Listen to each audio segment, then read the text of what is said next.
All right, ladies and gentlemen, welcome back to ShoutCraft Kings, January 2017.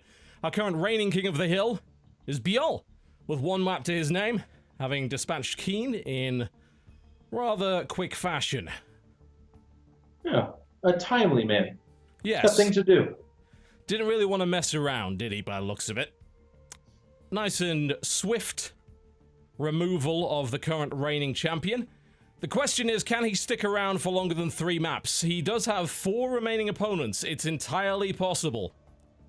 He could be our best streak today. It wouldn't take much. We haven't had much in the way of streaks.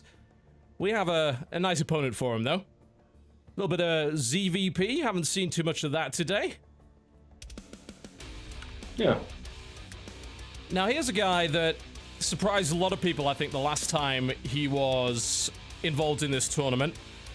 People didn't give him a fair chance. They said he was just gonna lose straight up and ended up with a very impressive streak. So never count him out. It's the one and only Liquid Mana. Mana, obviously, along those lines of old veteran players that have been around for a while in his ripe old age of, I think, like 24 or 5 or whatever, but he's been playing for forever. He's frustrated lately, though. It's been interesting. Mana is one of the friendliest, most calm, cool, and collected people you can meet, one of the biggest smiles at a tournament. But lately, he's been a little bit frustrated with Protoss' struggles. He actually had a funny tweet a day or two ago about how he's like, I don't know how Showtime, Neeb, and some of these other Protosses are doing it because they don't seem to be affected. They're winning. So he's looking for inspiration. He's working on it. And now TotalBiscuit, in his infinite wisdom and generosity, has granted him just such a confidence-boosting and friendly little game with Biol. Yes. Should be fine. I mean, I don't know if I'd necessarily describe any game with Biol as friendly or nice, or whether or not confidence boosting will be a factor of any description here. It very well might not be. He could get absolutely destroyed, but I would absolutely never underestimate Mana. People did that back in September of 2016 with ShoutCraft Kings. That was before he slapped about Nurture, Laser, Uthermal, and Showtime one after another. So maybe don't do that. I believe he went on a 5-win streak total, I think, which is certainly better than any of the guys today. But considering the caliber of play today, I don't necessarily blame him. Let's see what happens. To the southwest position in the Blue Trunks, playing Zerg, our reigning king of the hill is Biol. Versus his opponent to the northeast position in the Red Trunks, playing Protoss, it is Liquid Mana. And we'll have to see. We've seen, this is nice seeing a ZVP. Like you said, it hasn't been as much today. But Biol looked absolutely phenomenal in his ZVT. And now ZVP plays very different. Not going to see Mutas, probably. If you do, it'll be kind of a weird switch thing as opposed to the standard backbone of the army. And there's just a lot of different flavor in ZVP right now. You don't have to do any one thing. We're seeing a lot of different things from our Zergs. True enough. And with Mana, it's a matchup that I wouldn't say he's been struggling with, but he's been going 50-50 in it. He did pretty well in the recent Nation Wars. He beat actually a hell of a lot of Zerg in the Nation Wars. I think he beat 5 of them, one after another, which was impressive. But in recent tournaments, he's been winning series here and there, losing series here and there. It's definitely not a dominant matchup for him at the moment. Mm-hmm. Yeah, it's Mana is another one of those players that's really cool for a tournament like this because he can beat anyone. Mm-hmm. No matter how stacked up it seems. Like Biol, obviously the on paper significantly better player, but it's still Mana and it's still a best of 1. So he definitely has the tools to win.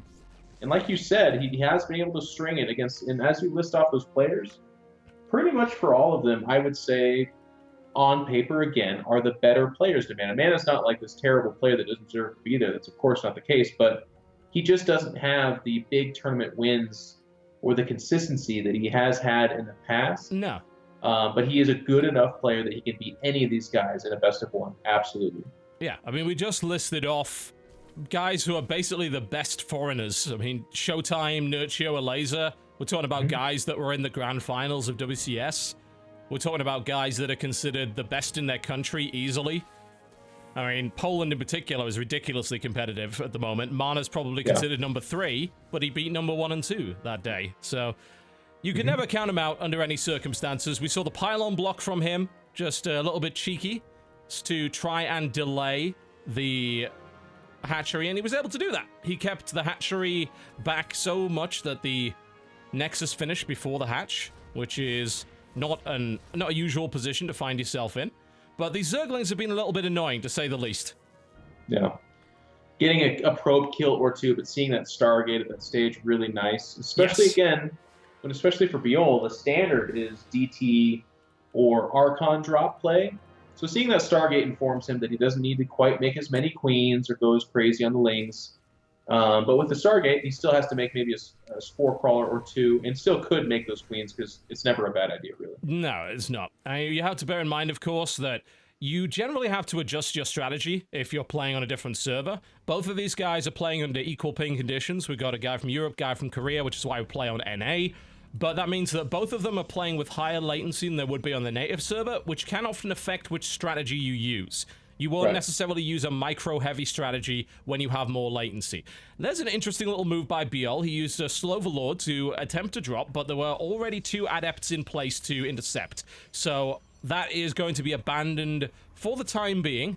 That said, considering how slow it is, we don't know whether or not it's an abandonment or just a 3-minute turn. I love it. Can never necessarily know that. Oracle is now in play, and it's going to find itself up against a decent number of queens, although not an overwhelming number. It might be able to find some damage somewhere. Yeah, it's going to show up here at the natural. Finds the queens, instantly needs to leave. Yep, ain't going to find anything there. There are spores on the way as well. Obviously, why wouldn't there be? This was all scouted out. And now we're seeing a Phoenix being added in. Was that just cancelled? No, Phoenix is out, so he's... We mentioned this earlier, of course. If you build that early Phoenix, usually in a good position to take an Overlord out or 2. Another Ling run by. Biol seems to be finding these holes to exploit. Gets 3 probes. Well, he's trying. This is the 3rd time those Lings have poked into the main of the Overlord. They're going to land. Good pull back there. Does he get to keep it alive, though? Nope. Probe does die. Now another Ling run by on the 3rd base. That looks like it's going to be a cancellation, surely. Yeah. Yeah, it will be. This is the real pain. Having your 3rd canceled, and you can see there that it is canceled, but that delays the time of it, of course, and just has cost to it in general. And it puts Mana in a position where he's like, well, I still just have Adepts, and that's basically it. And Lings are okay against Adepts, and any number of Banelings being added to that, of course, swing it way in favor of the Zerg. So right now, Biol's not in danger to anything. He sees the composition, he delayed the 3rd, he knows everything, and he just is not in danger. So what a place to be. Yeah, not too shabby at all. And Mana put on the back foot, never what you want, especially after getting that Nexus so early, delaying your opponent's hatchery. Now, that's an ideal little position, but Biol has deflected the Oracle very nicely, hasn't really taken any damage, and has done some relatively decent damage. It's cancelling that 3rd being the most significant thing he's done. That's definitely important, but getting in there and poking and killing a probe here or there is not a bad thing either. No. Now, the good news for Mana is on the flip side, Biol hasn't taken his 4th just yet. He is just making the Lings. Lair's finished, so we've yet to see where he's going to go with this. Probably Hydra Den, but not for sure. And while a lot of drones are coming out, and again, I do have to say, I think Biol is ahead. Mana is not completely out of the world just yet. He's in there in supplies, just a little bit behind. And while his 3rd was delayed, it was canceled, and he's getting it up now. So Mana has room to come back from this. It's not like a miracle situation yet. Yeah, absolutely. Nice big full scout there from Biol, who will finally lose the Overlord, but not before seeing everything. I like the active use of the Oracle here, realizing he's not going to get damage done with it. He uses it for the other useful piece of functionality, which is, of course, that scout. Putting the revelation down on these large groups of Lings is key. It'll let him keep an eye on them, make sure there's no big run by, although it looks like he's going to secure against that with Gateway Wall off and double pylon Mothership Core, so wouldn't be too worried about that. But that also allows him to send his Adepts in and maybe kill a few of those Lings in the process. Mm-hmm. And only now that 4th is about to finish for Biol.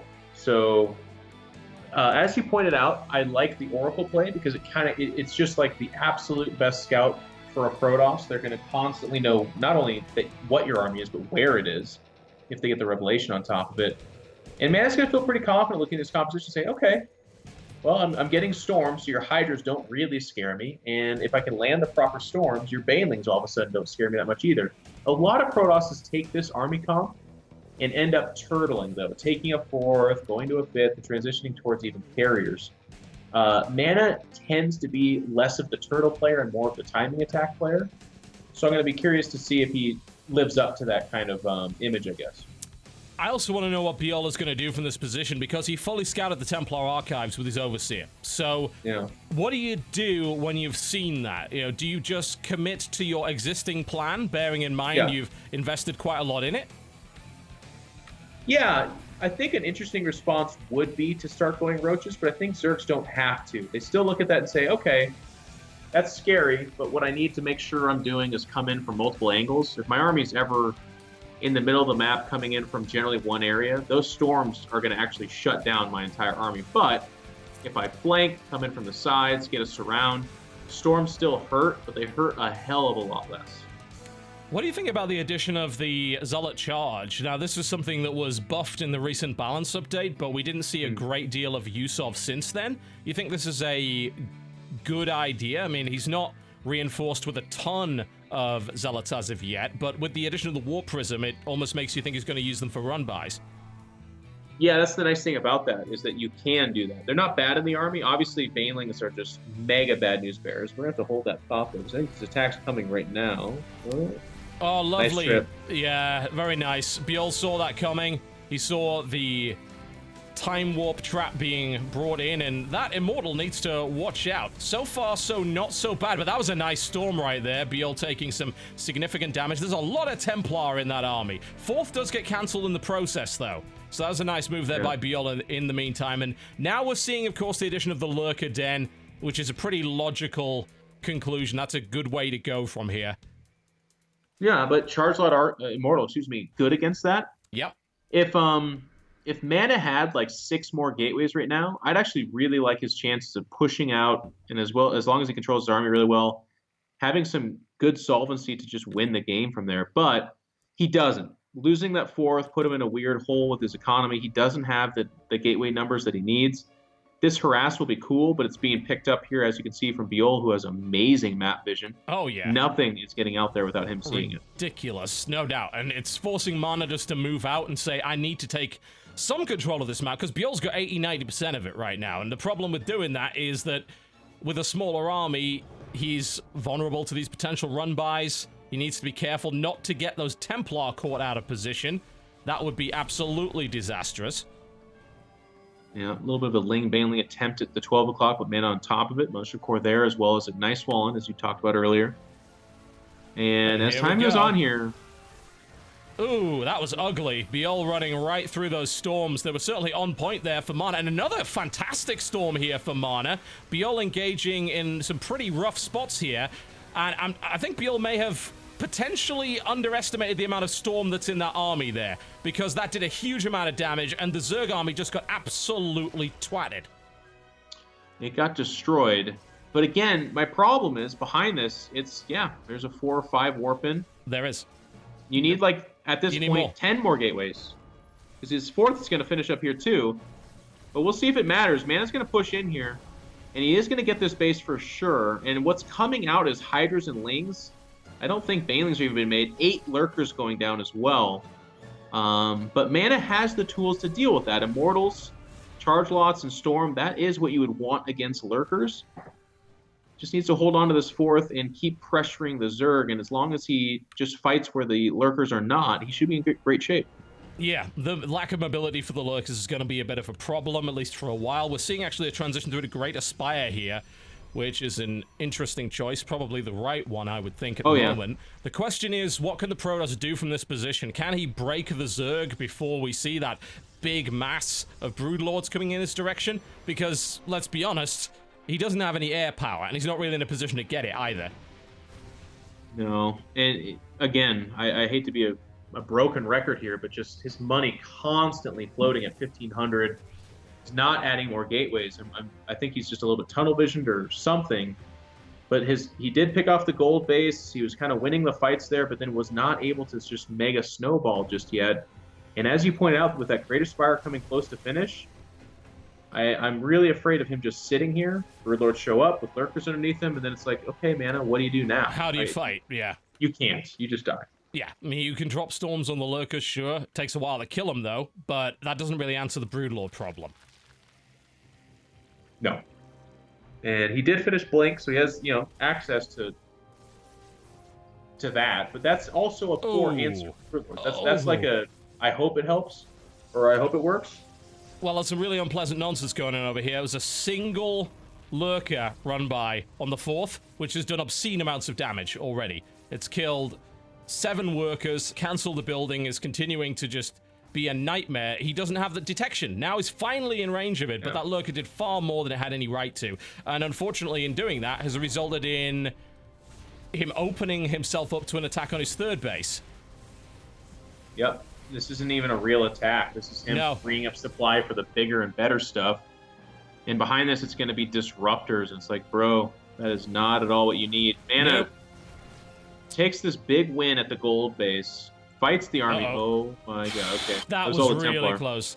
That could have been crazy, but thankfully that didn't happen. You're right, yeah, he took the win. Was he able to capitalize on it? Well, no, probably for the reason that you mentioned. Now he's finally got the gateways to spend his money, but his army supply count is ridiculously high. The problem is, does he have the army he needs to beat that many Broodlords? I don't think he does. Not with lurkers on the ground. I think this is going to be an incredibly hard, if not impossible, fight to take. I mean, they're mega stacked up. If they want to eat some storms here, or some Archon shots, I guess they can. But if you could somehow I think it's not enough. No, I mean, there's so many. And they're now in a really great position to just batter the opponent. There's the blink, but I don't think there's anywhere near enough stalkers. Yeah, he can't. He doesn't have the visibility. He doesn't have an observer there to do the trick. The disruptors are obliterated. The observer arrives just a little bit too late. And now that massive army supply the Protoss had has been melted away thanks to the not so gentle touch of the Broodlords. Yeah, and this, I mean, Mana had his moments here. He played really well, but he just waited too long. He did not have the production. He didn't have the killer instinct to know when he could just keep pushing. And he had a moment. He could have taken Beol out with, like I said, the good backing behind it, but that moment's gone. This is going to be a counterattack to delay the inevitable. There is very little anti-air here, and there's just so much Zerg. Yeah, you can't deal with that. He doesn't have what he needs to shoot up to handle it. So this will most likely be an inevitable loss. Couple of good storms, just not enough. Broodlords are pretty tough. You need to do more than that, and GG. Like you said, he had his opportunities there. Like, there were times when he could have maybe capitalized a little bit better on what he was doing.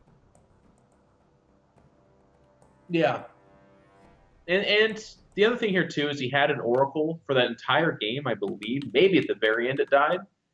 But we kind of returned to that idea. And again, guys, I'm holding these players to a very high standard. So Mana falls under this category as well. If you have an Oracle out on the map, you really shouldn't be surprised by any tech. It should almost not ever happen. That is true. I mean, the scouting capability of the Oracle is second to none. Unfortunately, while that was a good build for a while, you know, and the Storms were doing an incredible job, it wasn't going to last forever. And Broodlord Lurker, well, Storm just doesn't handle that. It was obviously not going to work out. The Stargate tech wasn't in place, really, to take that out either. So it was a case where I think Mana was playing on borrowed time. If he'd been able to capitalize on that moment where he had a ton of Storm and his opponent really couldn't answer that, had way too much Ling, Bane, and Hydra, then maybe. But oh, absolutely. Didn't work out that way. A War Prism there and 10 more gateways. Yeah. Because he was floating 2,000 minerals the entire time. It wasn't like there was nothing other than the fact that he just didn't have the production and just didn't go for it. If he would have gone for it when he was killing that gold base and had the production behind it, Mana wins that game 9 times out of 10. Yep. Unfortunately, that's not how it went, and Beol puts another win on the board right here. Good amount of cash for him, $700 for 2 maps, can't complain. He'd love to take a little bit more home with him, though, and he's got a great opportunity to do so. Only a few players left.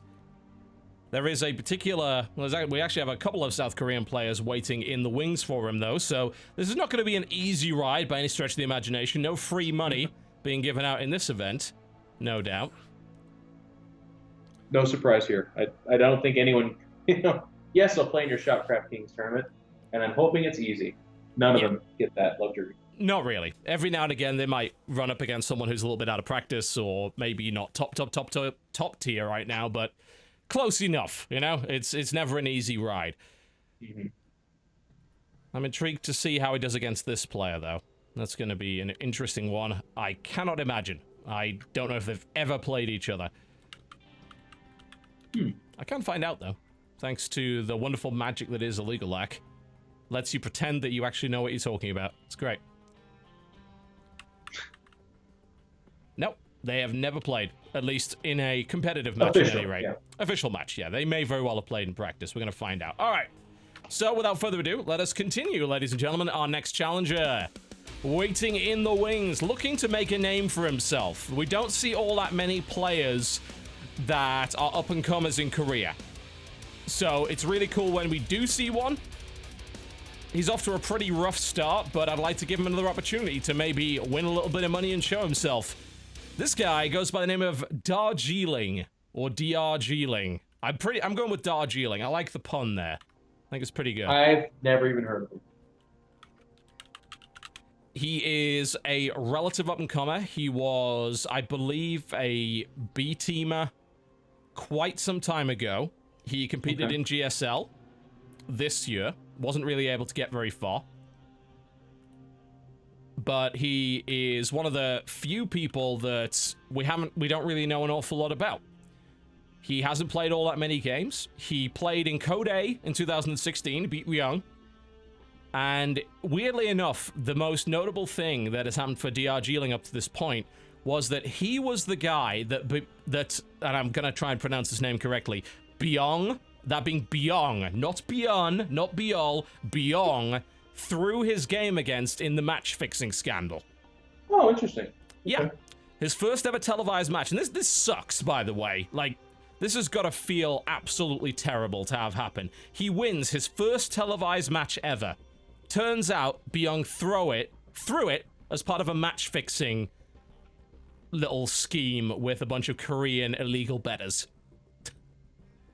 Yeah, that's not great. That sucks. That absolutely sucks. So, hopefully he's able to make a name for himself this year. I really do hope he can, because that is a terrible, terrible way to start your televised career. And it's not even his fault. That's the worst thing about it.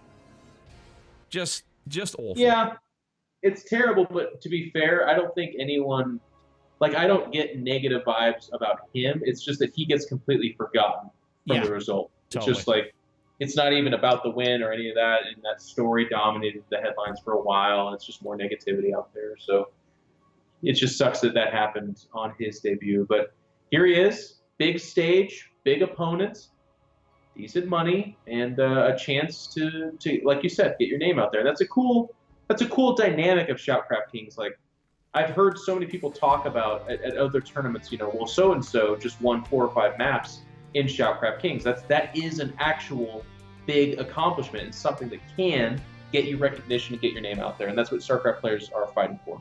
Yeah, it can. And I definitely want this tournament to be a stage for that. We already had Nightmare, who unfortunately wasn't able to put on a great performance, but no doubt we'll invite him back and give him another shot at it. We were able to give Time a little bit of time in the sun, and of course not a new player, but a player that a lot of foreign fans would be unfamiliar with, put on a hell of a show today. Iasono put on some amazing games, so hopefully that's really put him in the spotlight for fans who are perhaps less familiar with the Chinese scene. I don't blame you for not being familiar with the Chinese scene. I'm not familiar with the Chinese scene, come on. But if we can do that with this event, then that's great. So let's see what this guy can do, because he's facing off against a absolute veteran, a guy that I don't think has a weakness. To the northeast position in the blue trunks playing Zerg, it is Bial. Versus his opponent, a self-confessed Dongray-gu fan, which is why he called himself Darjeeling. I hope he understands the pun there with Darjeeling tea. If he does, he has a greater command of the English language than most people. Even non-Koreans. To the southwest position, in the red trunks, playing Zerg, it's Darjeeling. And another ZVZ, but this too is a matchup that I think I'm a little bit sad we probably won't get to see a PvP today, because I think of all the mirror matchups, that's the one that's improved the most. It's really exciting. It's very fun. A lot of different stuff is being done there. The build orders are not locked in. You don't see the same thing every single time. But ZVZ is like even more random, and that in its own right, for us as the Roman rabble, we get to enjoy it. The pro gamers, every time you ask them about ZVZ, they're like, oh, 50-50, just gambling. But for us, it's fun. Well, you find a lot of pro gamers say that about all sorts of matchups. Scarlet, in particular, said it about her ZVP, despite the fact that's currently her strongest matchup. Said, oh yeah, I'm not confident in it. So yeah, but you look at who you beat. Like, look at your results. But now, that's just the pro gamer mindset. I mean, you know that. You were a pro gamer for a very long time. You refused to leave the MLG circuit. You were stuck in there with points for like at least a year. They had to drag me out kicking and screaming, man. Indeed, that they did. But that is just how pro gamers think. And it can affect their ability to play those games. Sometimes they lose games they should have won because, really, they're actually a hell of a lot better at that matchup than they believe themselves to be. Yeah, it's almost like when we say pro gamers, part of that, too, is specifically StarCraft 2 pro gamers. Because for these guys, we'll see them winning matches, but what we're not seeing is in practice they're losing a lot of games, or I was actually going to talk about this earlier. StarCraft in particular also has this mega high standard for success. Like if you take second or third at a big tournament, for a lot of other pro gaming scenes, that's a huge accomplishment that everyone's proud of. In StarCraft, it becomes something you're almost mocked for. Like when Sue took second, I believe it was 4 times in a row. Yep. It was like, wow, that's so disappointing, and like, oh, how does he come back from that? When at the end of the day, he's placing top 2 in the hardest tournament on planet Earth twice or 4 times. Well, DRG-Ling just took a pretty unfortunate fight right there. We saw an aggressive opening here from Biol, despite the fact a lot of Lings were being produced by DRG-Ling, and there were a couple of Banelings prepared. And Biol was able to get good connections. I think he killed a queen there. DRG-Ling evidently had 1 extra on top of that, and is in fact attempting to take a 3rd base as well, just behind that. But DRG-Ling did lose quite a lot of Lings to that engagement, but it was also enough for Biol to back off and realize that he couldn't push through. Yeah, and when the dust settles, they're actually in a very similar situation. Even, yeah. Like, I believe Oh, go ahead. Yeah, I was going to say, the 3rd hatch is about 15 seconds ahead for Biol, but otherwise, no. As you said, pretty damn even. Roach Warren started about the same time. Biol's will be finished a little bit quicker, but that doesn't make a great deal of difference. I don't know what that was, though. I think we see a few nerves here from DRG-Ling. I believe he just accidentally detonated 2 of his Banelings, which is not good at all at this stage of the matchup. Well, yeah, he got a little bit greedy. He saw the Lings come close and tried to hit that X as fast as he possibly could. It just wasn't good enough. No. But at the end of the day, as long as you don't lose a lot, this is all just kind of feeling each other out, fighting for map awareness, and trying to see if there are roaches coming out or not. Which there actually are for Biol, by the way. Yeah. But also for DRG-Ling. He's going to be making his own with a faster layer by a significant margin. I mean, we're not even seeing a layer from Biol at all, which is interesting, because that sort of indicates that Biol wants to do nothing but build roaches now and try and hammer on his opponent. Roaches and Lings, and possibly Banes, of course, as well. But there's enough roaches here from DRG-Ling for that not to be a factor. Like, I don't think that Biol has enough by any stretch. I think Biol just realized that as well and is actually building an Evo chamber. But look at that timing. I mean, Zerg missile attack is already on the way. I wonder if DRG-Ling is going to be able to hold this 3rd, though. He's going to have to get in the defensive position really quick. Yeah, he should be able to, especially since this is not being supported by Biol. But this is the ebb and flow of ZVZ. The march of the roaches across the map signals to DRG-Ling that maybe this is a full-fledged attack and you should probably just produce nothing but units.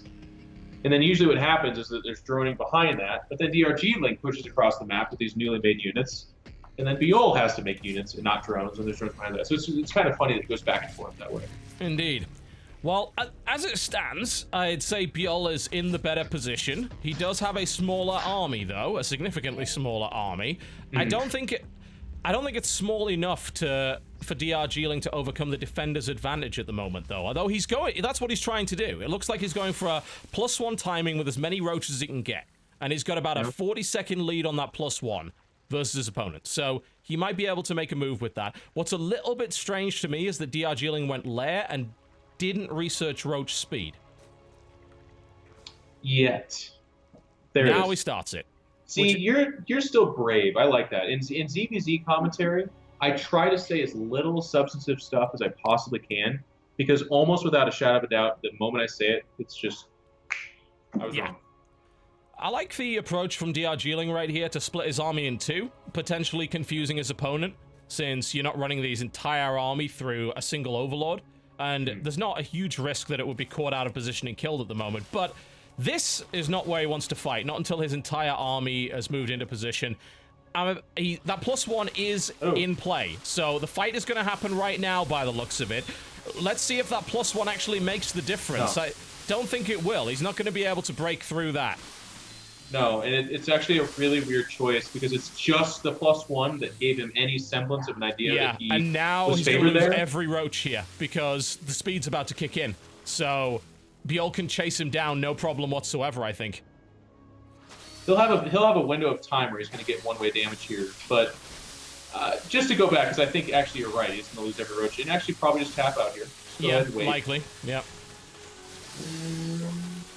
I mean, is it devastating enough to put him out? I mean, he already had a weaker economy, so yeah, in a mirror matchup, I'd say that he'll probably want to try and take one last fight, but I don't think he has much of a chance of holding on right now. If he had, like, a ton of queens, then maybe, but he doesn't. He only has 3, so it's 41 roaches versus 18, and there's going to be Ravagers added in, just to put the icing on the cake there, the exclamation mark on the top of it. More than any of the mirror matchups, supply is a big indicator for who's winning in ZVZ, because in PvP you have disruptors, and in TVT you have tanks.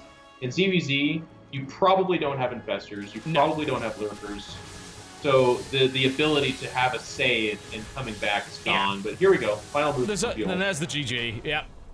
There's only so much a good concave can do in that situation. Yeah. There's twice as much stuff for Bjorl versus DRGling there, so it's just a weird choice though, TotalBiscuit. Like, a lot of times when you roll up with your roaches and you're like, okay, look, I'm at his base, he's gonna reinforce faster than me, but I have 20 more roaches, so now's my time. He rolls up. I believe he actually had fewer roaches, if anything. Let's give him the benefit of the doubt and say it was equal roaches. His decision to stick around and fight that, not the best. Maybe a little bit more experience is needed, or just, we all make our mistakes. But that was the undoing of him. It was like a pretty good game until that point. Then he made that choice. It's like, all right, you're dead. Yeah, it was unfortunate. I think in a mirror in particular, experience probably matters way, way more, because there isn't that asymmetry there. Yeah. So if you're playing against a simply more experienced, better opponent, it's going to be a pretty tough road. Yep. But absolutely. It is what it is.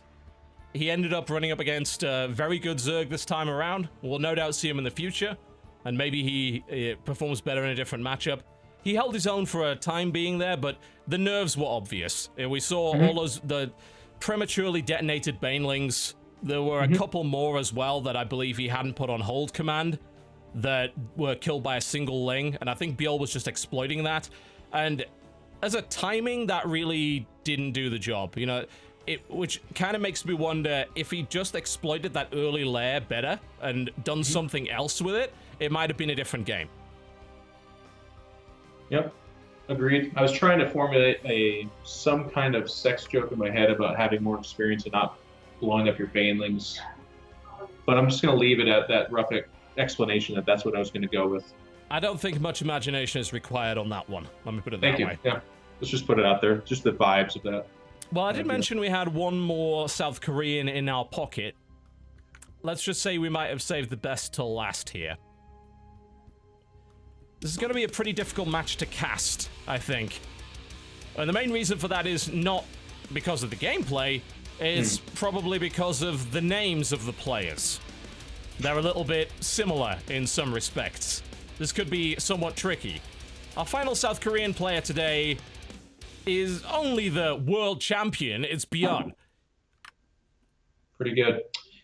Why has nobody called him Man BM? Isn't that amazing? I just got that. I don't know if I call it amazing, well, per se. Let it percolate, because it could get to that level if you think about it. Wrecking Biol and Man BM? Yeah. That's quite the tag team. If I were to make a cartoon series, maybe a Saturday morning kids cartoon series, I don't think those would be characters that I would feature. I'll put it that way. Maybe a late Friday night Cartoon Network kind of thing. Not the primetime stuff, but joking aside, Biol's looked really good. His ZVT looked really good. And now he's facing who... This is funny, too, because Beyond around BlizzCon, like you pointed out earlier, was playing on a different level than everybody else on planet Earth. And that I've only seen that a few times in StarCraft, where literally one person has just hit this stride of such tremendous talent and ability that literally all the other best players are like the King Sejong Station game with Dark and Beyond. That was Dark playing at his absolute best. He ends up taking that. That was amazing, but could not maintain that the whole series. Beyond maintained that level the entire series.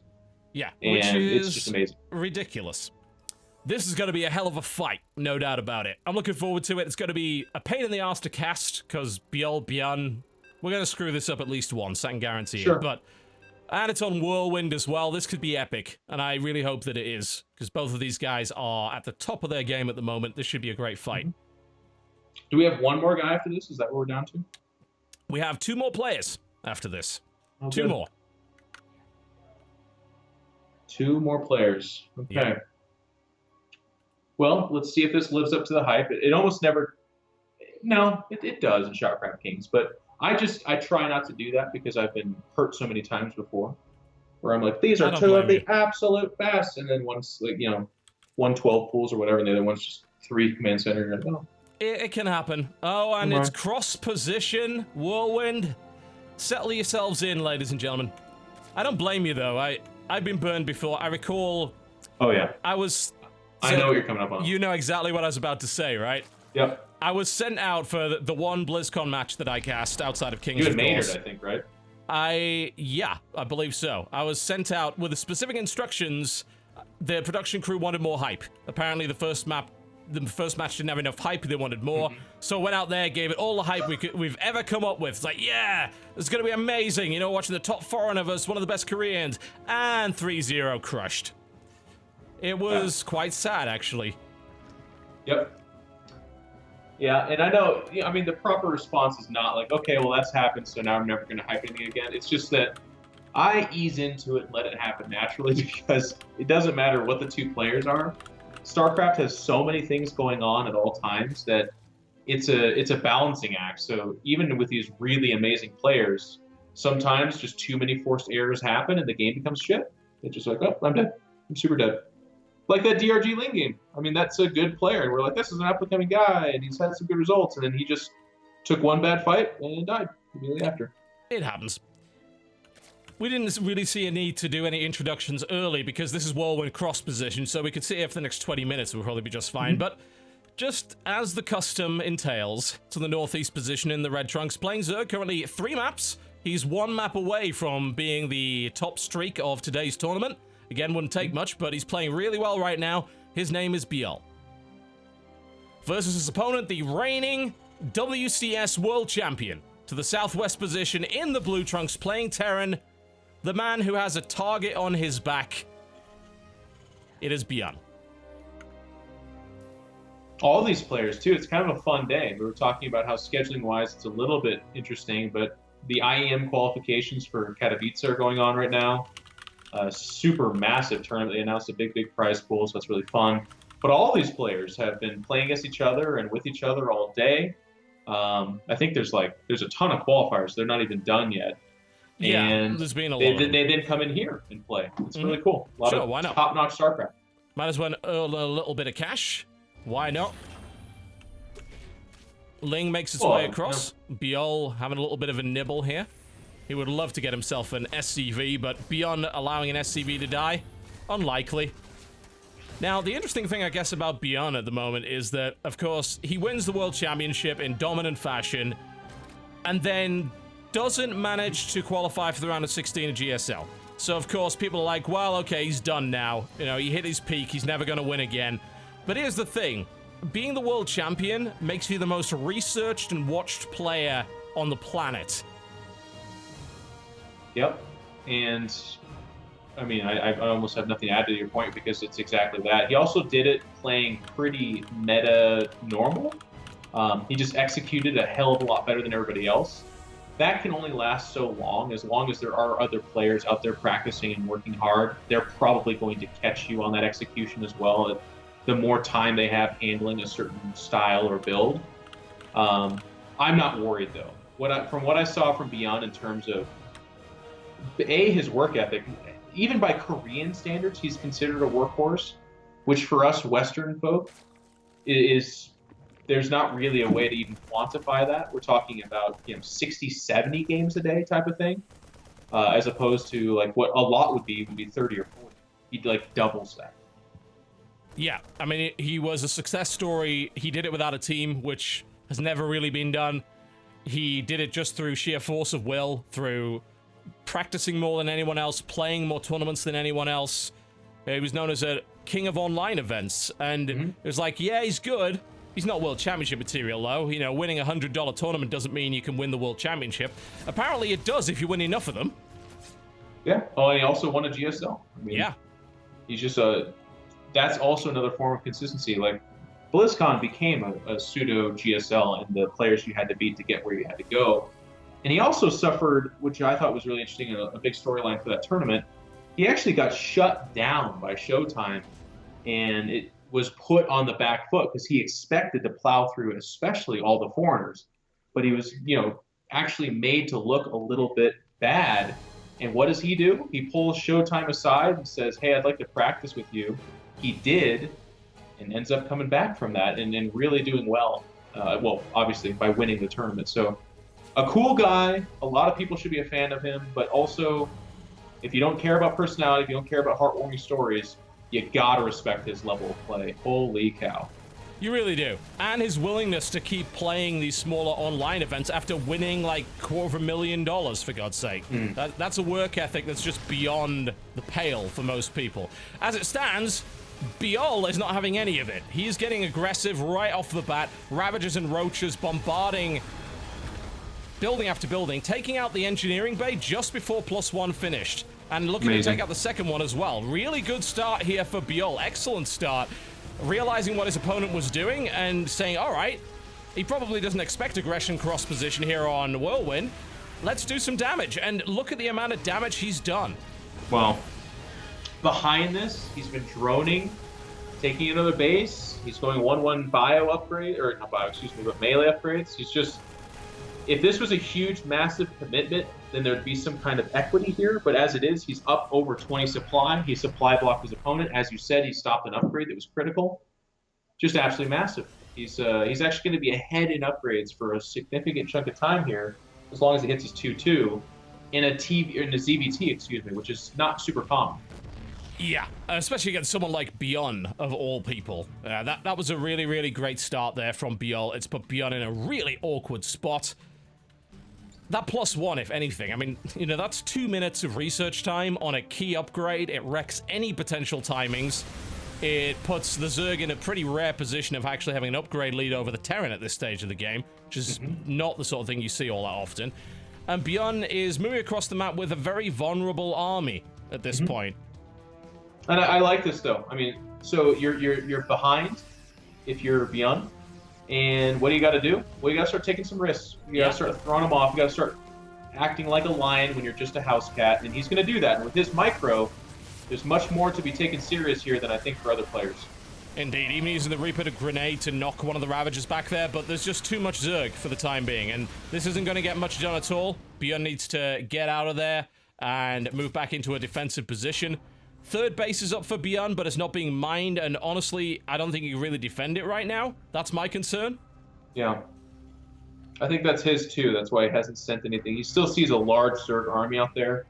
I think he was kind of hoping that be scouted as a Zerg that's like droning up massively.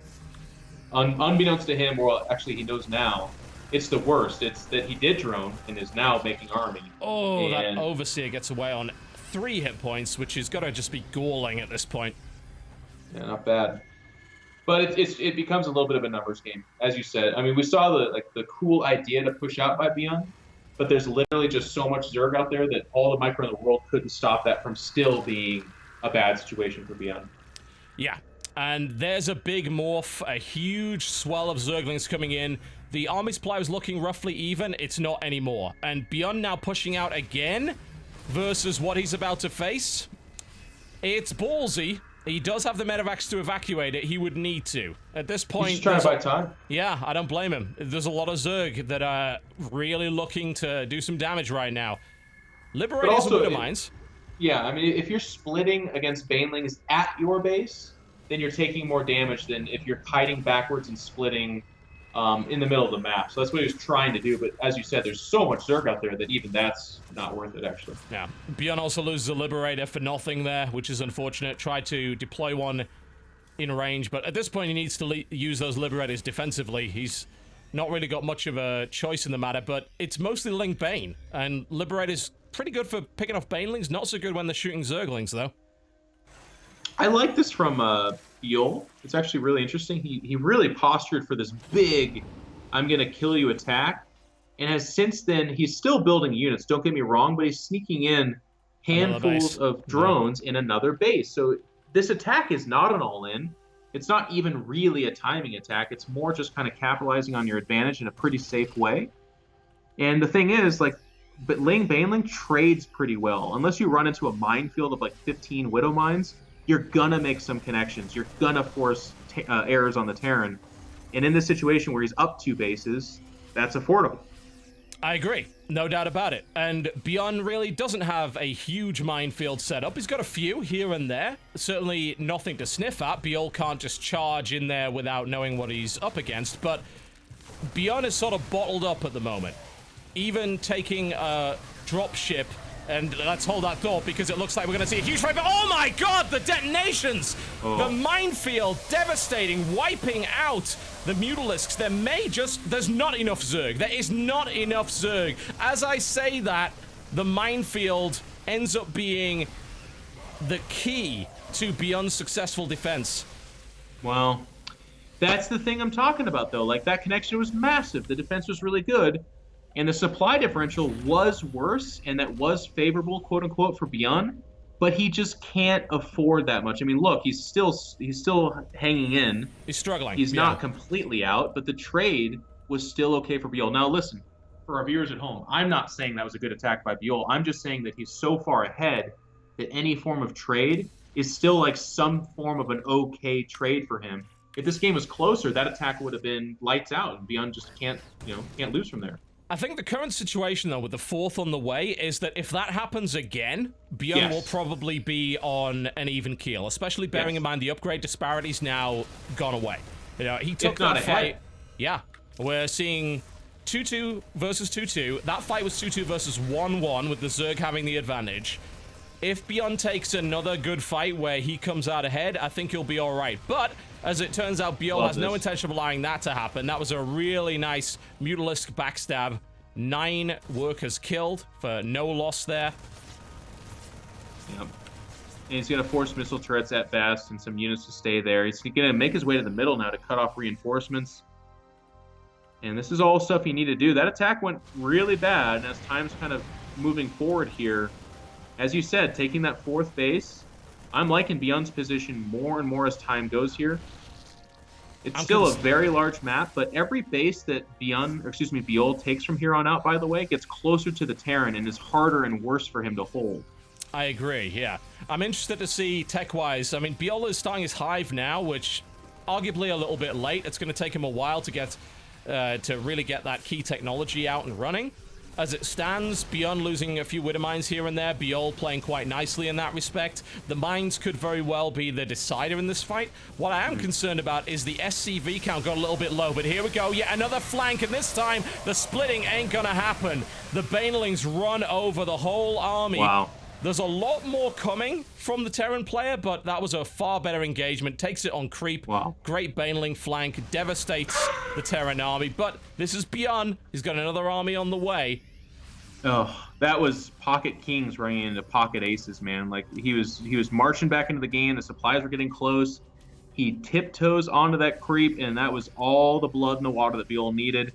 Clamps down on that, and it was an 80 supply advantage for Biol. It's closing, you know, it's just a mere 70 now, but my God, was that a huge swing. Biol, not the best attack before that, but then Beyond says, you know, milady, let me donate my army to you. And it's Beyond that cannot afford to have done that mistake. Yeah. What's interesting at the moment is that while the SCV count is low, he has actually correctly saturated. The problem is he's mining those bases out really damn fast, and as it stands, he's going to have to try and expand out again, which is going to be difficult. There's a large number of mutas now on the map that are about to have +2. That's going to try and shut down anything, any attempt to expand at all. Beyond's going to do something decisive, and that's going to be tricky. And he's just moving out here to try to occupy his attention, maybe get him to run into the minefield, wants those 4 bases to really just have more time to kick in. As you said, they are saturated. But the game is advanced. We're at a point in time where the main natural are gone, and it's been Biol that's expanded beyond that. So the main natural for him being thin or gone, they don't matter. He's got full saturation at those extra bases. So he's on like a true 4 or 5 base economy versus what's more like a 2 base economy for Beyond. Yeah, and Beyond's in an uncomfortable position where he's playing defensively. He never really likes to do that. He'd certainly prefer to be aggressive. He's a very effective, aggressive player.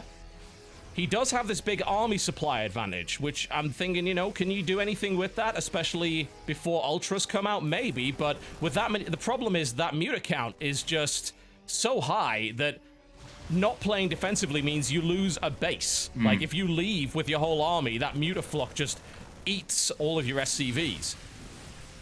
Yeah, and they're just flying around being annoying, buying time for the Ultras Cavern to finish, but then also the upgrades. Yep. Biol is maxed out, so he's not able to make any Ultras right now, but he's about to say, okay, well, now I'd like to make some Ultras, so I'm going to throw all my Lings and Banelings at your army. We're probably going to trade unless I make it really, really bad. And then the Remax is going to be an army that you can't really deal with. Yeah, that is entirely possible. The Mutalisks get caught out, but that's kind of fine. He didn't really want them at this point. He wants Ultralisks. That's what he's working on at the moment. That minefield is starting to get a little bit dangerous. But, yes. Look at how well Beyond has come back, though. And now, all of a sudden, Biol is waiting for these Ultralisks. He's shaved off some units, but in doing so, he's losing these peripheral bases. And Beyond has maxed out. And it's not like he hasn't been making Marauders this whole time, by the way. Yeah, he's been building a decent number of them. Maybe not quite enough, but he certainly has them, and the mines as well. And you might think, well, mines are not brilliant against Ultras, but they can put some pretty decent hits in, which can allow you to finish the Ultralisk off. It's not too bad. And you're right, you know, he's been doing okay. What I'm concerned about is his inability to continue this mining. Like, this SCV line gets devastated by that Ling run by, and there's actually Lings all over the place at the moment, which is doing great to buy Biol time. But it's like, where is the 5th base for the Terran? There isn't one. Yeah. Like, he's going to have to float one of these bases out. He doesn't really have all that many SCVs to mine with. So it is concerning. Yeah, it's all down to this army. I mean, you can see he has no bank whatsoever. Yeah. And if he fights on this creep and he takes Baneling hits of any significant note, that's lights out. It's game over. Meanwhile, there's a maxing bank account coming in for Biol, so he's going to have an additional wave, and that's... I don't know, I've been doubting Beyond this whole time, but here we are at max versus max, and he's got a puncher's chance here. Yeah, and if he can take a good fight and keep going, that Remax isn't going to matter that much, because you can jump on top of the hatcheries, jump on top of the spawning units. So in reality, he's not up against 2 waves, he's up against like 1.2 waves. And that's a hell of a lot easier to do. I mean, he already has the army supply advantage of 156 versus 122 with Beyond's micro. I mean, he could do it from this position, but if Biol is able to hold, if Biol is able to take a good chunk out of that army, then I think it is lights out for Beyond. Okay. Well, them be the measuring. So, oh god, we're 2 ships almost not passing the night, but instead colliding midnight there, and it is time. Biol says, "Okay, it's time to fight. It's time to fight, buddy." 8 Ultras, a decent number of Marauders, but maybe not a critical number. The engagement is coming in. The Banelings on the way. There are already Widow Mines in place. All of the Banelings are destroyed prior to detonation, but the second wave coming behind that. This is Beyond's army. All or nothing right here. He has to kite like he's never kited before, and in come the Banelings. There are just too many. They crash into the remainder of the Terran army. This is going to be rough. Biol has a big bank now, and Beyond does not. Yep, and that's where the win is being achieved here.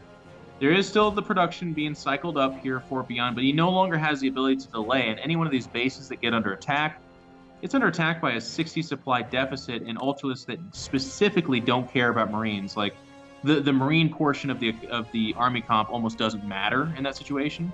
It's all about the Marauders, maybe some Liberators, and maybe some Widow Mines. And of that, there's a lot less. Yeah. He is building 4 Liberators at a time. The question is, can he hold Biol off long enough to get a good enough number? He's not going to be able to take that base. I think he has to accept that. But can he somehow come back in? Well, Biol he actually hasn't remade some of these bases because they've just been kind of annoyed. He still has that 6 o'clock base at mega full saturation. But the thing is, he still has the bank. Now, that being said, Beyond has, taken a leg out from below Biol so far. That's the beginning of tripping him up. He just has a lot more work to do, which is going to be really hard to see him get.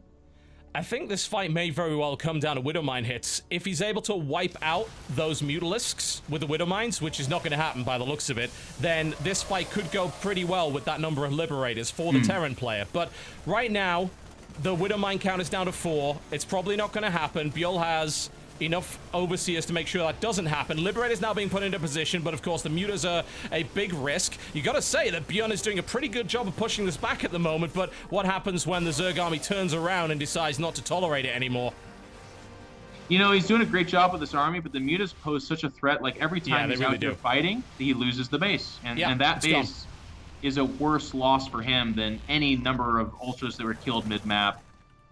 He's going to move up here, like good harass from Beyond, but again, it's a numbers game. The bank is still not being scratched. No, it's not. And those 2 Liberators actually are in terrible position. They're both going to get wiped out. He can't really afford to lose his Liberators at this point. So this is still a really, really tough call here for Beyond. I mean, he'd need just an amazing engagement, I think, to come back into this at this point. Yeah. It would have to be incredible. It's in the world of fiction now. Like, there was a time there where he was maxed out, had a bunch of Widow Mines. He was out on the map. The Zerg didn't have this big flock of Mutas. But the Muta call was so brilliant from Biol. This just represents him saying, okay, we're in low econ. Well, you are. You cannot keep up with my Mutas. And if you try to, I'll keep expanding and apply pressure that way. So Beyond's going to put it all out there. He's going to go attack. Terrans are the better base traders. But there's that bank. And there's Ultras and there's Baneling. I just don't know. Another base is going to fall, but yeah, it would be very difficult. With a Muta count that high, it would be very difficult indeed to properly base trade versus this Zerg. The mobility probably in favor of the Zerg player here. If somehow those Mutas do get caught out, maybe, but the amount of damage that's being done here. Yeah, he would. He'd have to literally just make not pay attention at all. Horrendous mistake at this point, I think. And even if they did at this point, TotalBiscuit, not to be the defeatist caster, but they just killed every production building, which cannot be remade. No money. Not really. And now the Mutas are on top of the Liberators. We need those Liberators to kill the Ultralists. He's able to save 4 of them and take a few Mutas in the process, but you keep mentioning it, and you're totally right to do it. The bank is what matters. The bank. Yep. There's like 4,000 minerals just lying around that could be spent on another army, if need be. Yeah, you can kill the Mutalisks, but you're still going to have to fight more Zerg. And you still don't have an economy really to speak of at this point. Yep. And all of a sudden, that talk of a puncher's chance, I do see it going out the window. Like, literally an A move from the Zerg and the most brilliant micro from Beyond probably won't be enough. Yeah. It's ludicrously tough to even consider. I mean, the workers have been pulled off the line now. He knows this is all or nothing. The Banelings are getting hit, and they're getting focused down quite well. He ate most of them there, but that's going to be it. GG! Biol! He is the man who is finally able to beat the streak today. He puts 4 maps in a row on the board against some great players. And a good game here against Beyond. Yeah, very good game. was gimped earlier on, and that fight mid-map where he just has his entire army annihilated, only after having a great defense, by the way. So it was a good back-and-forth game, but at the end of the day, Biol makes the one mistake, but after that, makes like 0 mistakes. Just kind of goes, oh, okay, you weren't so far behind that I couldn't just attack you and win. I will hang back, use my mobility to win, and just absorb your attempts to make me lose this game, basically. Yep. That was really nicely done there by Biol. I mean, you see why exactly it is that Bion is the world champion, being able to come back from positions that looked pretty damn hopeless, but yes, it was just too much, ultimately. And Bion had really no ability to stop the economic dominance of Biol. Like, there were a good 20 minutes where he just wasn't able to touch those bases, and Biol took full advantage of that fact. Well, the Muta call was really good. Yeah, it was. A lot of people would not go back to Mutas at that stage because you're not upgrading them. The Terran's probably on at least 3-2 or 3-3 upgrades, and Mutas are perceptibly much worse there. And I think on a lot of different maps where the map's not quite as big as Whirlwind, which is one of the biggest maps ever, I think they're right. I think Mutas don't have as much potential and don't do as much damage. But on that map at that time, brilliant call.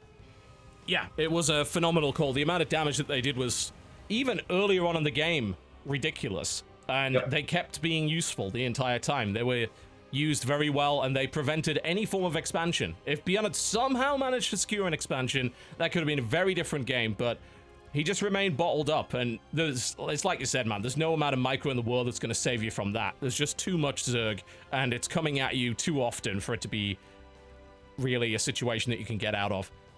Yep. All right. Well done. Well done to Biel. Excellent play. Clearly demonstrating his dominance here. Can he continue? Well, we will find out. We have his next challenger up right here. And this to me is a good challenger because in the Zerg versus Zerg matchup, I would say that this guy is always a threat. He can take out literally anybody in this matchup. He is called by some people creative. He's TLO. The meme machine himself. Indeed. One of the hardest working players of all time. He's been hardworking and a big part of the scene for a very long time. It was always fun to see him. But you know what? Kind of a lot of players would have fallen into the more token role of like, oh, okay, yeah, this is nice, good effort. Not TLO. TLO has always wanted to win.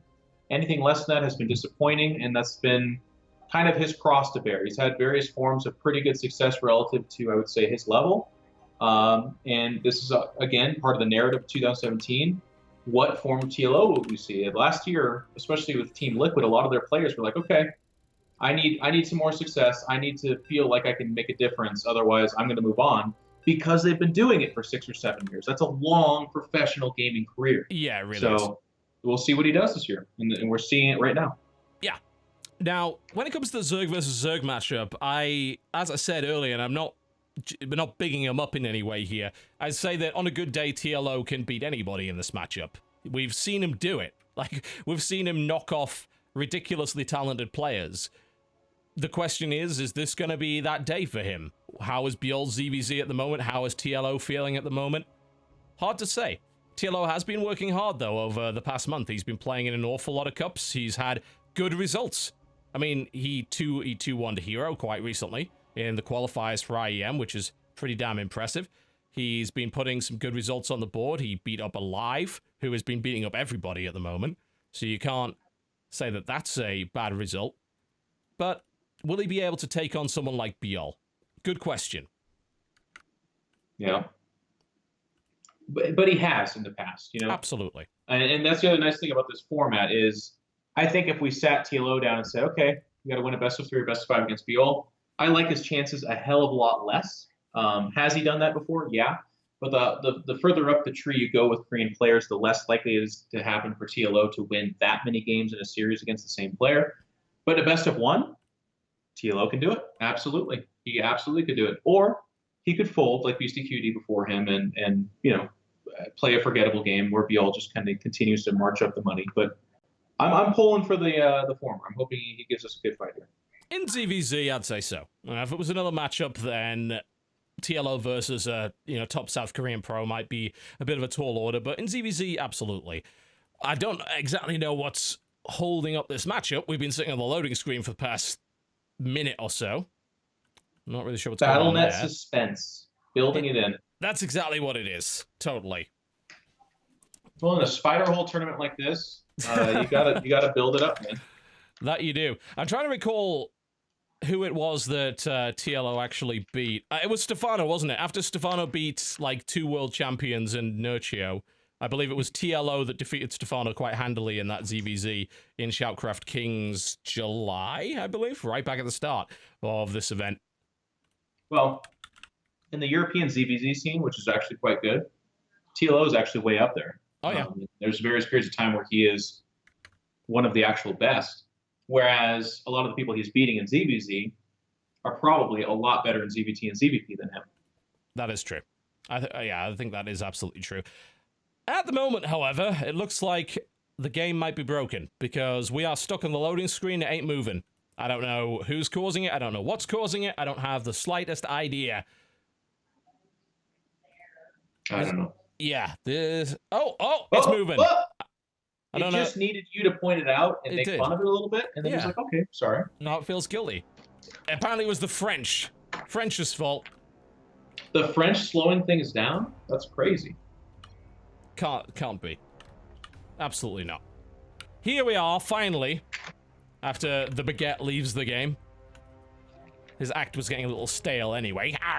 To the southeast position in the red trunks, playing Zerg, Liquid TLO. Versus his opponent to the northwest position in the blue trunks, also playing Zerg, our reigning king of the hill with 4 maps under his belt. That's a lot of money. It's BL. All right.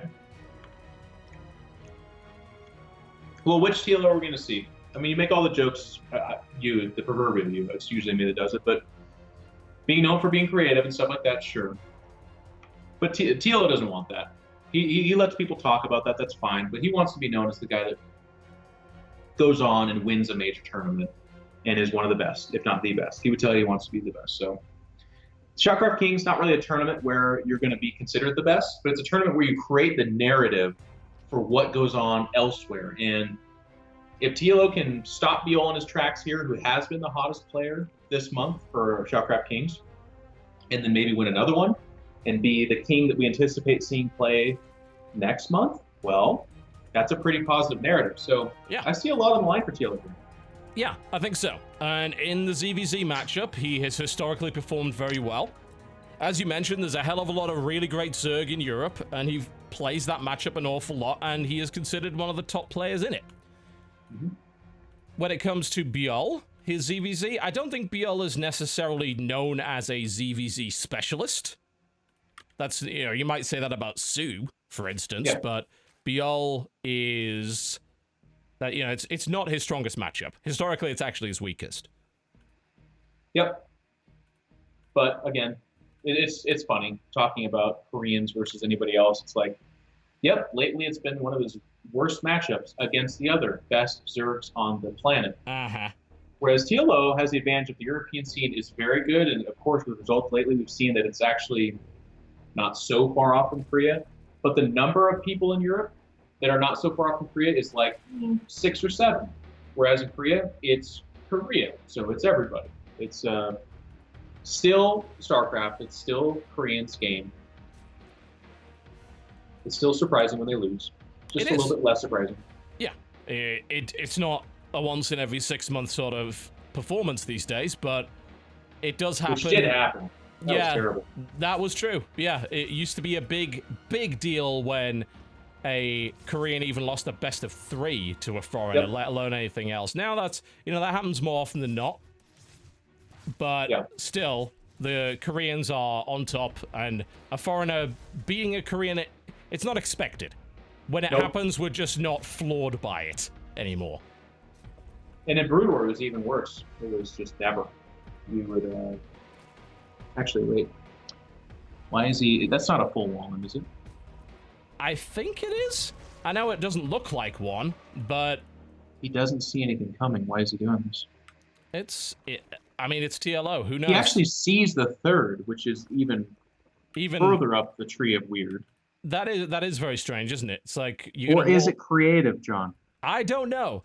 Is it creative? I can never truly know. I assume he's creating something. The question is what? There's the cancellation on the wall. Don't do it again. I don't know. We've got that +1 attack and roach speed coming in. So looks like he's way ahead there. He's going to have the faster +1 attack. He has roach speed. The layer's not even finished for Biol, but it's like that third hatch is such a big deal. You send the queen over there, and your production, I just did the math, is 33% faster, actually. I imagine it would be. Which is, and again, in these mirror matchups, really hard. Now, Biol just made some drones. That's a weird call. Well, he pulls in and sees nothing but roaches. So now I have to imagine. Yeah, there you go. There's the roaches. But yeah, you would definitely think so. Maybe he was just slightly confused as to that wall in. So what was that all about? Was it maybe to just deny scouting? Was it to try and confuse him? You know, a cancellation on Evo Chamber isn't really a big deal. You lose almost nothing from doing that.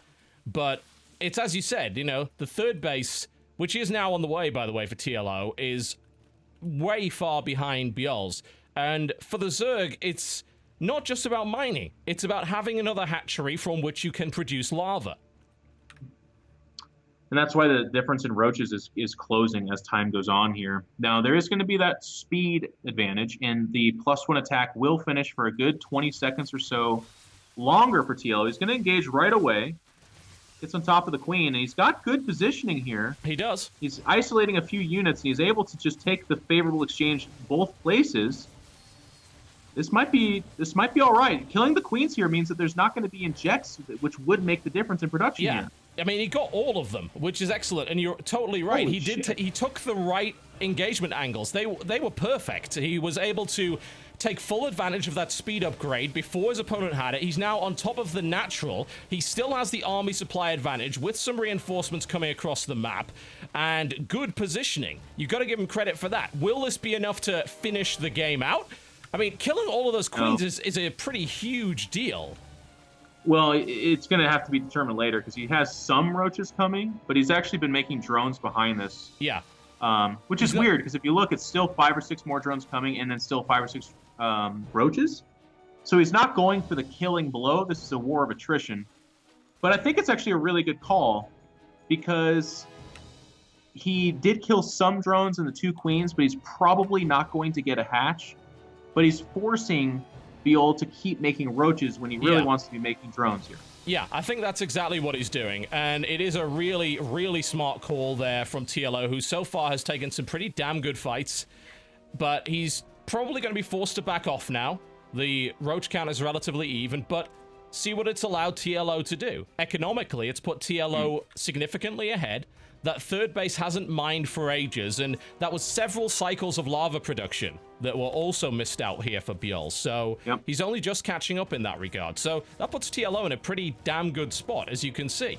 He's got a bigger army. He's got 2 bases. He's got more supply. He started working on +2 here.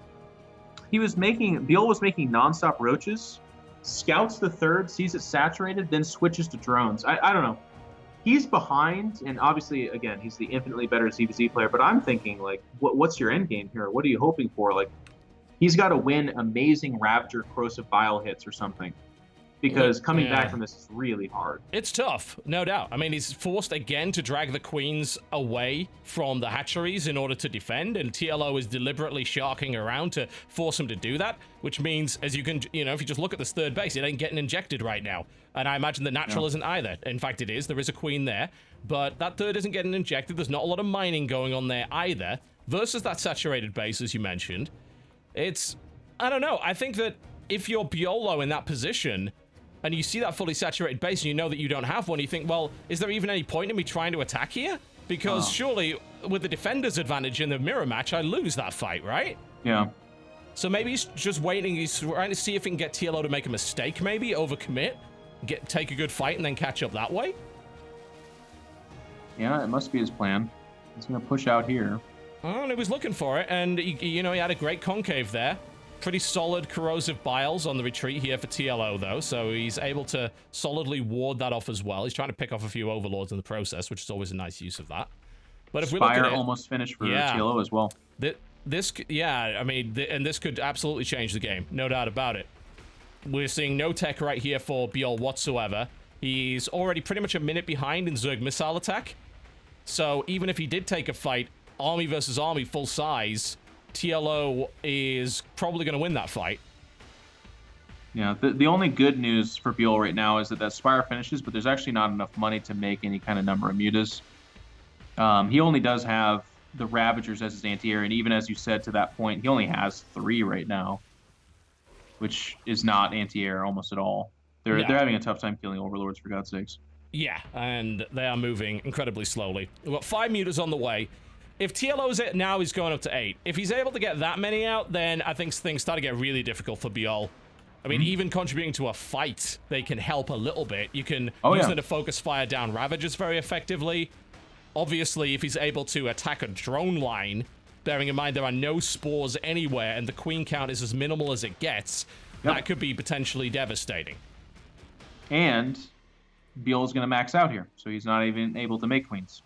Here comes the focus fire. He's going right after the Ravagers with these Mutalisks right here. And he takes down one. He's looking to take another. Already a little bit of damage has been inflicted. TLO can kind of afford to wait and take the best fight that he can. He's looking for it, and here we go. There are more Ravagers on TLO's side. That was a pretty damn good hit. Biol continues to try and push forward. It's not going to be enough. TLO continues to shove this back. He's got way more on the way.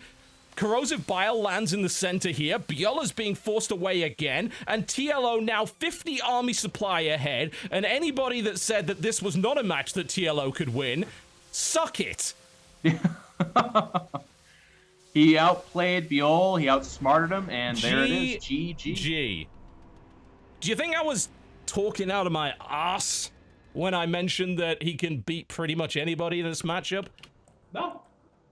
I think there's some people that perhaps would be high up on the train if there's no chance. But again, best of 1. If this was a best of 5, I would put it very low. I don't think TLO keeps it up. I think Biol, adjusts. But in a best of 1, absolutely. And he didn't do it with any mega cheese or anything like that. That's a straight up ZVZ. He just made the better choices and he won. Yes, he did. Simple as that. We're on to our final map. And we're just going to be bringing our final player over for that. I lied when I said we were out of South Koreans, by the way. We do actually have one more, as it turns out. So they travel in herds. Indeed. This will hopefully make for an interesting final game. But while we're waiting for that, we're going to have to read off a couple more of those wonderful voicemail messages from the Ting line, ladies and gentlemen. Using our auto-transcriber, we are able to get wonderful messages of support from you guys at 1-888-6-CHEESE. And those that we read out will be receiving Ting t-shirts. As it turns out, our auto-transcriber is very bad at what it does, which has resulted in some very interesting messages indeed.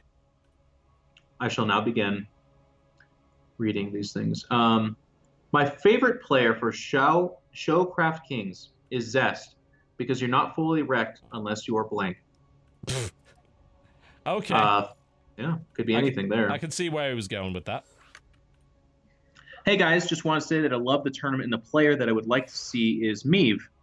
Even though he is busy with the qualifier, I think that he would be a great choice because it's probably one of the best, if not the best, blank at the moment, and I would love to see some more of the butting up against the best blank players. So shout out to Meave. Meave, indeed.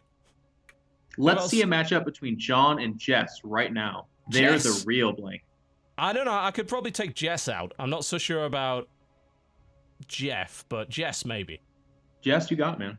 Yeah. Bring back Sean plus Day 9 from the Hearthstone bug. That would be difficult. Day 9 is a huge fan of money. That would be tricky to convince him. Be tough. I would like to see Just to Make You come back.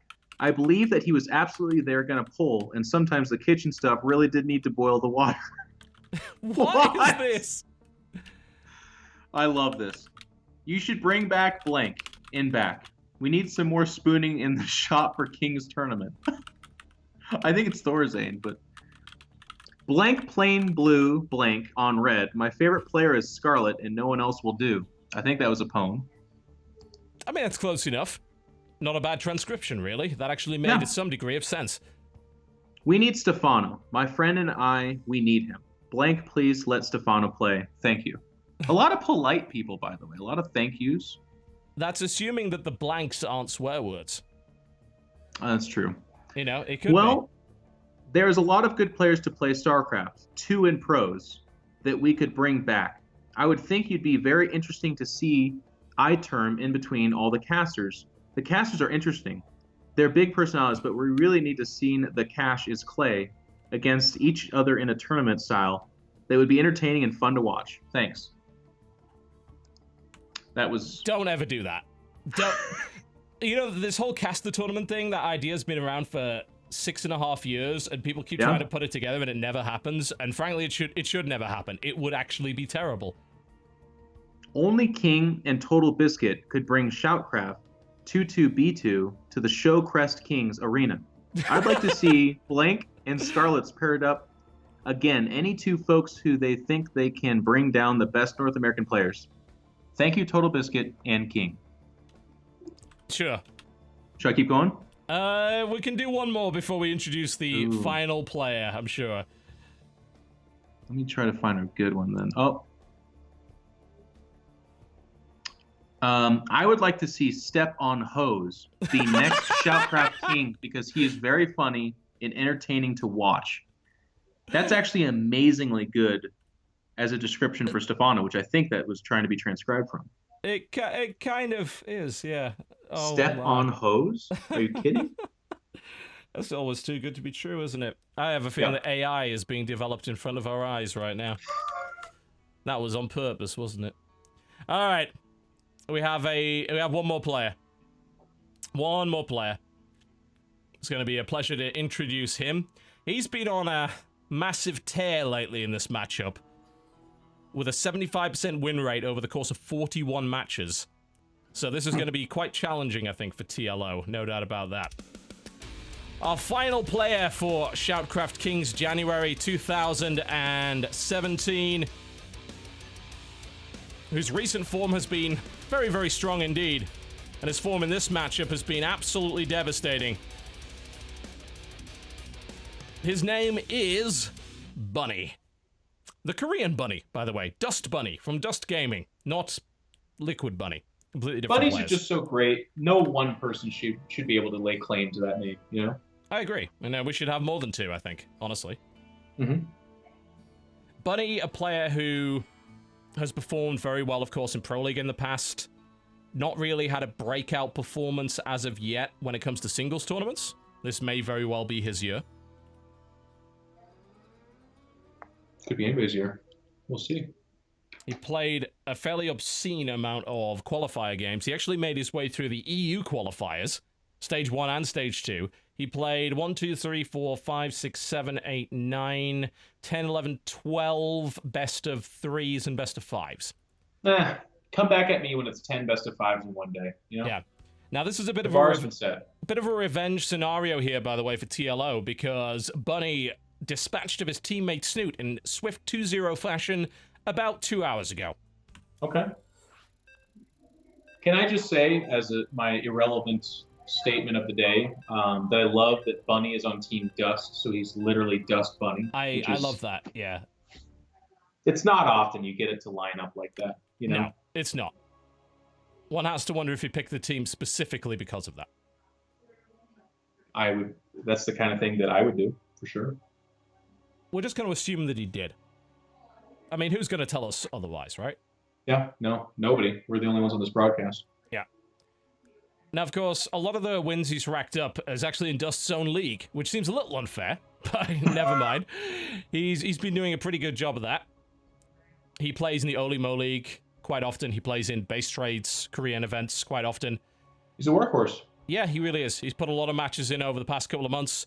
Not a huge amount of success, but he's won a lot of matches, just never really been able to close out an entire tournament with those wins. That's what he's looking for in 2017.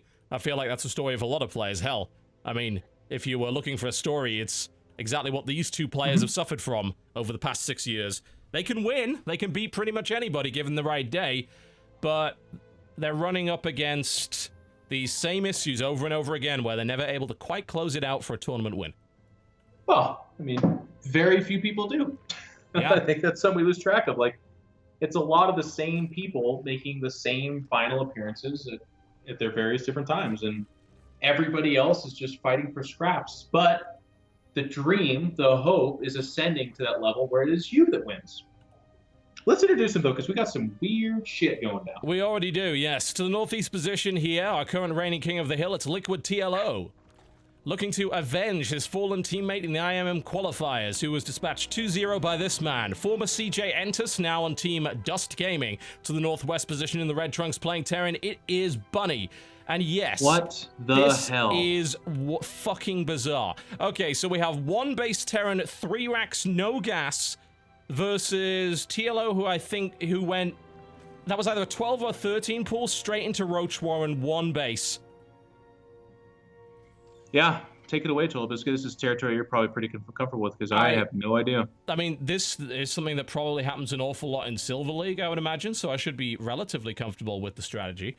Not Silver League. This happens in TLO League. It does. Bro, this is where it's weird. I think it's one-base Ravager. Yeah. I don't know what it's hoping to catch. I don't think it's necessarily 1 base, 3 barracks Marines, but I think he's going to be pretty happy to see that, because it's 1 base, 4 racks Marines. There's another. Yeah. This is ludicrous. What is TLO going to spot? He's turning back. Even seeing the Marines weird to him, though, and he saw a Marine come from over there. And TLO is a really smart guy, so maybe he doesn't think 4 barracks, but he's got to be thinking at least 3 and something weird about that. Yeah. And now double gas, because that's what you would follow this up with. I don't know. This is an odd one, no doubt about it. And a bunker being put in defensive position, which obviously isn't really going to help against Ravagers all that much. Nope. But losing that Overlord was a big deal, unless there's another one in the area. No, there's not. No, there's not. So yeah, fighting up that ramp is going to be really difficult. And yeah, it's impossible. He's about to encounter far too many Marines. Like, far more than they ever should be at this stage. To the point where Bunny can't even really afford to build that many. And there is the bunker in position. It takes some Ravager shots. It's not enough to kill it. And now the Marines are on top of the Ravagers. And he actually sets up a flanking position with 2 Marines in front. Oh, almost picks off that Ravager at the back. That would have been absolutely fantastic for him. Where the hell do you go from here? TLO is dead, except that... Wait, he's pulled all his drones. It almost makes me feel like there was a mutual agreement between these two, saying, let's do the dumbest builds we can, and let's just flip a coin on who gets the $375. I feel so... TLO, this is why people make memes about you, man. This doesn't make any sense at all. He's going for it! All the drones are off the line, stupidest all the attack you've ever SCVs seen in your life. are on the line. He gets some of the Ravager shots. GG. Oh my god. Buddy is the reigning king of the hill after 3 minutes, 45 seconds of bullshit. And that is ShoutCraft Kings January! Woo! Thank you, everybody, for showing up. Hopefully. Come on. I don't know what the hell to call that. Okay, so here's what TLO would say. He would say, yeah, so I try a timing attack. He counters it perfectly. I have no options but to pull the drones and hope for the best. That's what he would say. Yeah. I mean, I don't know who's really supposed to win that fight with a 1 base Ravager push versus a gasless 4 barracks 1 base all in. John, the plot thickens, by the way. Oh, really? In the chat, TLO just before the game had said 15 seconds, please. Ready? Is that him saying that he's only going to stay in the game for 15 seconds? It is possible. I mean, the fight lasted about that long. 3 minutes of building, about 15 seconds of that. This was nonsense. Well, it's like 9 p.m., I guess, in Germany, so... It's also about 4 a.m. in Korea, possibly even worse than that. Well, that explains Bunny. That's why he did some really weird shit that should lose every single game ever. But TLO beat him to the punch and was like, you think that's weird? Yeah, don't get me started. I'm gonna pull my drones. So I'm trying to calculate exactly how much per minute was won here. So this was 3 minutes 45 seconds. In fact, we can actually calculate it down to the very second. So that would be 180 plus 45. Okay. So that is 225 seconds of gameplay. $375 was won. So 375 divided by 225. Which gives us, an average of $1.6 per second. Which, wow. Yeah, I mean, if we were to calculate that per hour, that would be, what, 3,600? So, on average, Buddy is currently earning the pro gamer salary of $6,000 per hour. They just need to find a way to string that out for more time, you know? Yeah, you just need, like, a few more minutes, and then it would be perfect. I think the incredible thing here, too, is, I mean, you and I have been casting, 6 or 7 hours, and not a lot of people know this, but TotalBiscuit pays me 100 seashells an hour, so that's, actually 700 seashells as well, and I mean, that's incredible. I can hear the ocean already. You know? He doesn't even know how to use the 3 shells, let alone the seashells. No, I don't. That's beyond me. We'll get to that point, though, at some point. We will. Otherwise, you will be fined 1 credit for violation of the Sanity Act. Oh, my. Well, that was quite the way to end it. Current King of the Hill is... I mean, it's a legitimate win, I guess. Unless we're about to face the next... It's free $350, bro. I could play Terran. Well, I don't know. The thing is, so let's not go... We shouldn't lump it on too much detail. If he's facing a normal build and the Overlord doesn't die to Marines that aren't supposed to be there at that time, that actually is a pretty cool timing, by the way. He's able to kill that bunker. He's able to do a lot of damage, and he probably very easily wins that game. But literally, him facing in-base barracks is what lost him that game. Think about how astronomically improbable that is. It's crazy. It's a bit ridiculous, isn't it? Yes, but hey, it's very weird. Yeah, the ShoutCraft games. This is StarCraft sometimes. Sometimes it goes that way. And hey, Bunny is going to be our reigning King of the Hill for next month. He has no excuse when it comes to his tiredness now. He's not going to be playing at 5 a.m. No. Oh my. Well, that was quite the event. We saw some very strange games. We saw a lot of people ascend to the throne and then be immediately murdered. Assassination. There's a lot of regicide going on, let me put it that way. And that doesn't mean killing Reggie. No. It actually means obliterating the king and the queen very rapidly. Mm-hmm. A lot of money was distributed to a lot of people. Well, let's just put it that way. A lot of forms will have to be filled out. Good was done. But it's the off month. That always happens. We never see big streaks on the off month. Next month, we'll see huge streaks. That's always the way it goes. Yeah. Guaranteed. Sure. I can't guarantee anything. Not in this event. No one's guaranteed a damn thing. But there you go. Congratulations to Bunny for winning $1.6 a second of gameplay. He can now go to bed.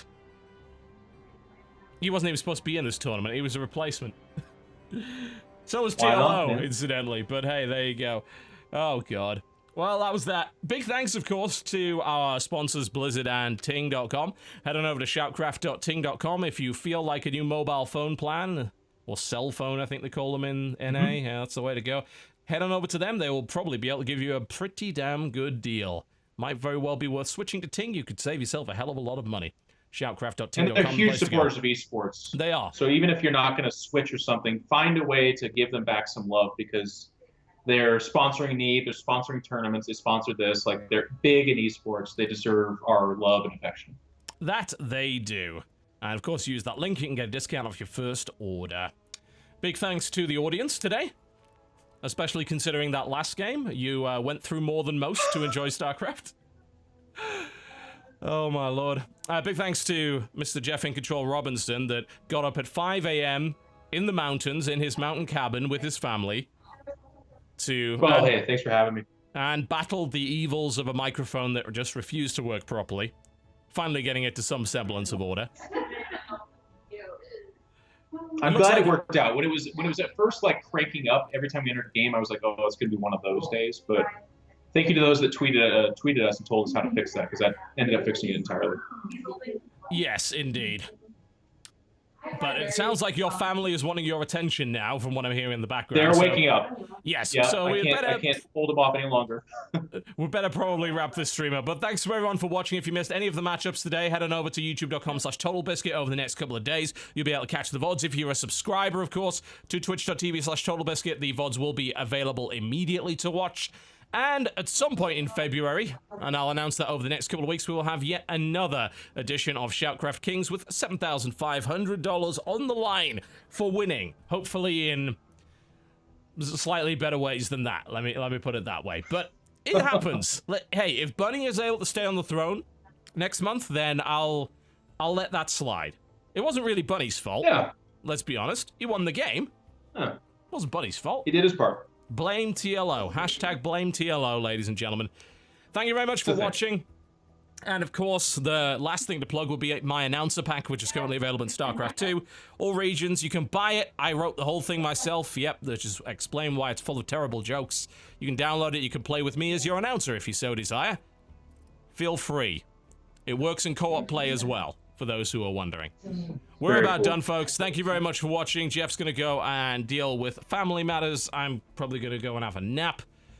We are done. Thanks to our sponsors, Blizzard and Ting. Thanks to you, the viewers. Thanks to our players. And big thanks to Olivia, our admin for today, Crank, our Korean caster, and of course all of our foreign language teams. We'll see you next time. Goodbye.